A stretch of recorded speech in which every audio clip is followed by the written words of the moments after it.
سکھر میں بندر روڈ پر واقع مرکزی جامع مسجد انتہائی دیدہ زیب، اس کا شمار بالائی سندھ کی بہترین مساجد میں ہوتا ہے۔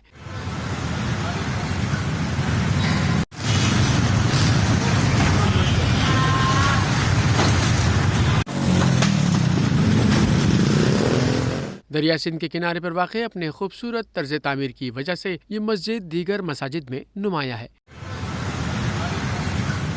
مفتی اعظم پاکستان مولانا محمد شفیع نے 8 جولائی 1955 میں اس مسجد کا سنگ بنیاد رکھا تھا۔ معروف عالم دین قاری خلیل احمد نے یہاں 40 سال امامت کے فرائض انجام دیے۔ ان کے انتقال کے بعد اب امامت کے فرائض قاری جمیل احمد انجام دے رہے ہیں۔ سکھر کی یہ جامع مسجد اپنا منفرد حسن رکھتی ہے۔ شہری یہاں نماز پڑھنا پسند کرتے ہیں۔ بچے ہوں یا بڑے، اس اللہ کے گھر میں نماز پڑھ کر دلی اطمینان حاصل کرتے ہیں۔